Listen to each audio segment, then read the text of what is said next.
Oke, terima kasih. Apa kabar teman-teman semuanya? Terima kasih, izin Pak. Mudah-mudahan ketawa Pak. Soalnya stand up depan presiden kayak pingin meninggal Pak. Takut salah ngomong, tapi saya adalah seorang warga negara Indonesia yang bangga dengan Indonesia.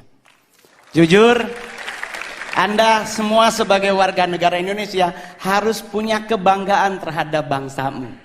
Saya manggung di luar negeri Pak, saya selalu banggain negara saya. Karena saya orang Sanger Pak. Saya orang Sanger Tamako, dulu Pak nggak ada sinyal handphone Pak. Saman saya dulu kalau nonton Elias Pikal Pak, kalau ada hujan meninggal sama rumahnya Pak. Karena petirnya gede.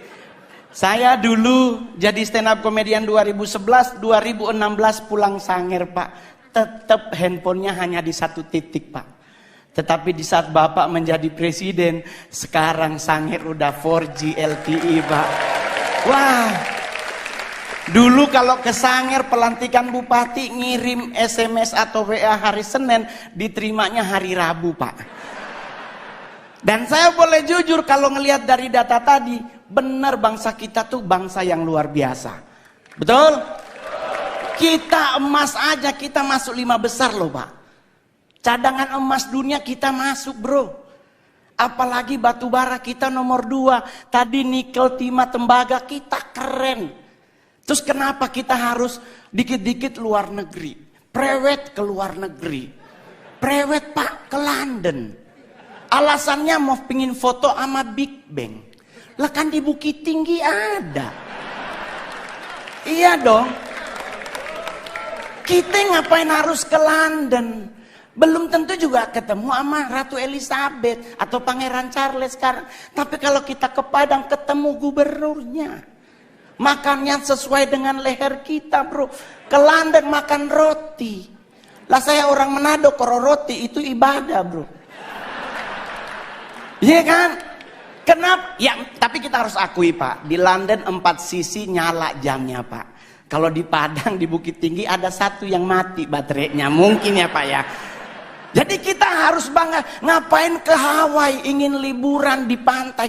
Kita punya Bali, kita punya Sulawesi, kita punya Aceh. Kita semua punya, bahkan mohon maaf, setan aja Anda nonton film horor negara manapun, Indonesia sarjana beliau. Nah, itu suster ngesot bro. Kalau nggak D3 kemungkinan S1 bro.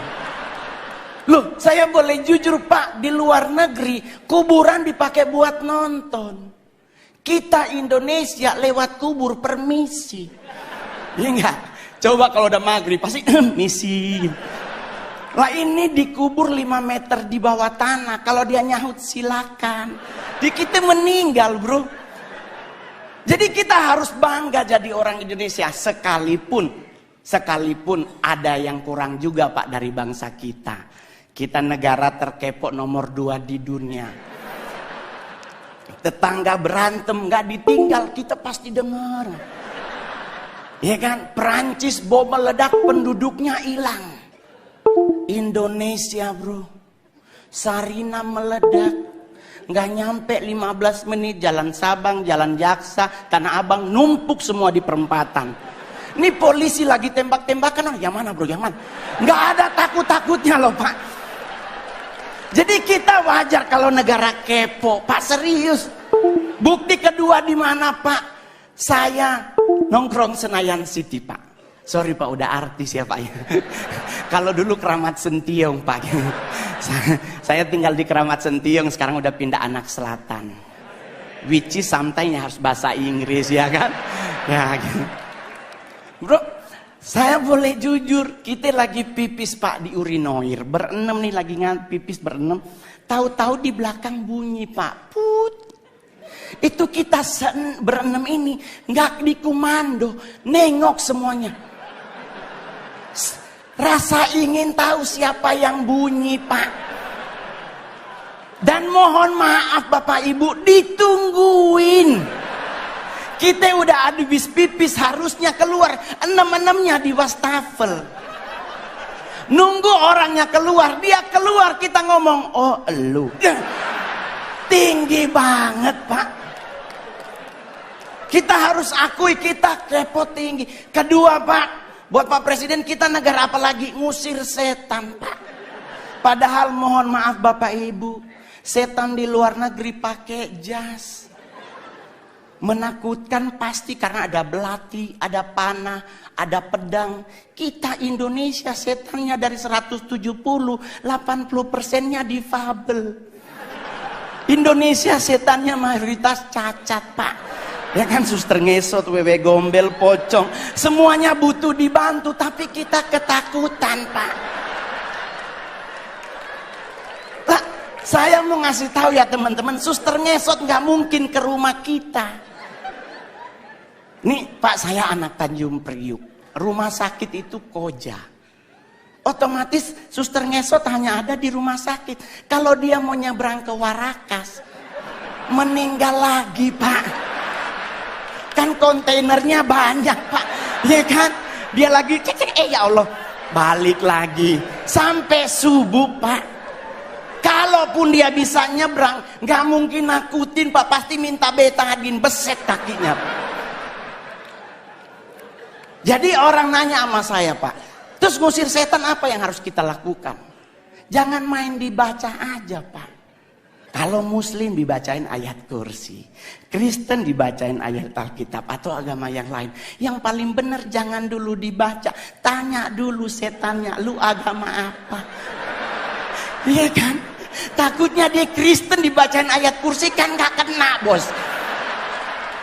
Iya kan? Jadi buat teman-teman semuanya, gak usah khawatir ngadepin hidup. Saya sangat yakin dengan 1000% bahwa Pak Jokowi pasti akan umur panjang. Anda tahu kenapa? Karena beliau rendah hati. Saya udah 2 kali foto sama Bapak. Satu di Istana Negara, satu di Tondano, Natal Nasional. Itu bro, kebanggaan saya, anak yatim piatu. Nggak punya orang tua dari usia 4 tahun. Bisa ketemu presiden, makan di istana lagi. Pingin nyolong sendok Pak. Soalnya sendoknya keren banget. Stainless steel terbaik, lumayan buat cincin bro. Serius Pak. Saya di Sangir ketemu bupati aja udah pingin pingsan, apalagi sama Pak Presiden. Plus saya kali ketiga disapa oleh Bapak. Di istana ditanya, Mas Mongol. Di Tondano, Mas Mongol. Saya bareng beliau di mobil bagi-bagi buku dan baju. Hari ini pun Bapak nyapa Mongol. Keren Pak. Ya mudah-mudahan foto bersama lagi.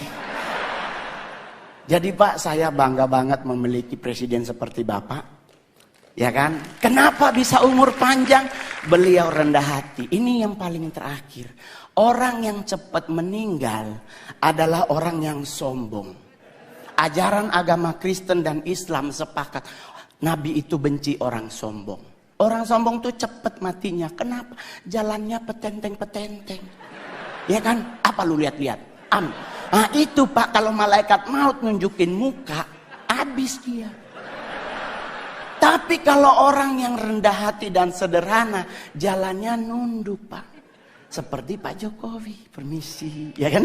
Ya, sederhana. Kenapa orang yang rendah hati meninggalnya lama? Karena malaikat maut nunggunya di depan. Otomatis kalau kita nunduk, kelihatan sepatunya. Ya kan lagi jangan, oh ya Allah dia kan kita putar-putar. Umur panjang Pak. Ya kan? Iya dong. Yang kedua, yang lama mati adalah orang apa? Orang budek Pak. Saya oma meninggal umur 100 tahun di Sangir. Mohon maaf Pak, di Sangir nggak ada aturan makanan Pak. Selama dia halal dan bisa dimakan, dimakan. Lah kita sekarang ribet makan, nggak boleh nasi putih karena karbo dan gula tinggi. Harus ganti nasi merah karena karbo gula rendah, serat tinggi. Padahal kalau bicara nasi berwarna, kuning yang paling enak. Ya dong, udah ada ayam sepotong, orek dan sebagainya ya. Gak ada orang meninggal gara-gara nasi, serius lah. Coba Anda pelajari sejarah. Jenderal Sudirman menurut dokter Belanda cuman punya 3 bulan lagi dia akan meninggal. Karena mengidap penyakit paru-paru yang akut. Tapi coba Anda cek sejarah. Lama beliau mati. Jadi kenapa Jenderal Sudirman lama mati? Rendah hati. Yang kedua, Oma Mongol sampai 100, kenapa? Dia budek, Pak. Mungkin malaikat maut udah manggil dari umur 70, Ibu Yohana. Oma Mongol nggak dengar, Pak. Kenapa orang budek lama mati? Orang dipanggil sebelah aja dia nggak dengar, apalagi sama yang di atas, ya kan? Ya. Yang paling terakhir, soalnya Pak kalau makin banyak Pak bayar. Ya kan? Saya stand up komedi terbaik, terlaris, termahal di Indonesia. Asik. Ya kan? Yang paling terakhir saya berharap juga buat semua yang hadir hari ini, berhenti mengucapkan turut berduka cita. Semoga almarhum atau almarhumah diterima di sisinya. Jangan lagi dipakai kalimat ini. Kenapa? Karena kalimat ini sudah digunakan dari abad ketiga sebelum Masehi. Udah berapa orang di sisinya, Pak? Ini udah 2024, udah numpuk orang di sisinya, Pak. Ya kan? Bagaimana kalau kita sepakati bersama ganti tempat, bikin saf baru. Semoga almarhum atau almarhumah diterima di depannya. Ya kan? Jadi bisa nengok ke belakang, wah bos besar tuh. Jadi santai ngadepin hidup, Pak. Saya bergabung dengan PSI baru kurang lebih setahun. Dan saya dipercaya menjadi ketua DPP bidang kepemudaan dan daya kreatif. Nggak pernah terbayangkan, bos. Anak yatim piatu bisa jadi seperti sekarang. Saya 12 tahun jadi artis, Pak. Sulawesi Utara banyak artis, Pak. Tapi saya artis yang paling banyak main film dari Sulut, Pak. Saya sudah membintangi 41, Pak, ya layar lebar. Dan saya berharap Pak Presiden menginformasikan kepada Menteri BUMN, kalau boleh, ayo kita bikin film anak kecil, Pak. Indonesia kekurangan film anak kecil yang mendidik, Pak. Jujur aja, bro. Kita anak kecil dibombardir dengan film Dora. Anak 6 tahun kerjaannya kelayapan, Pak. Ini anak siapa? Selalu dia mau kemana-mana nanya, mau kemana Pak kita hari ini? Ini anak harus tidur siang. Ini gua curiga juga, ini anak ini yatim piatu juga, Pak. Tapi mohon maaf, Pak, zaman Mongol dulu ada si Unyil. Ada nilai moralnya yang diajarin oleh Pak Raden. Dan saya berharap BUMN yang ada dengan komando Pak Presiden mengingatkan, bikin film anak kecil yang punya didikan moral. Terima kasih, saya Mongol.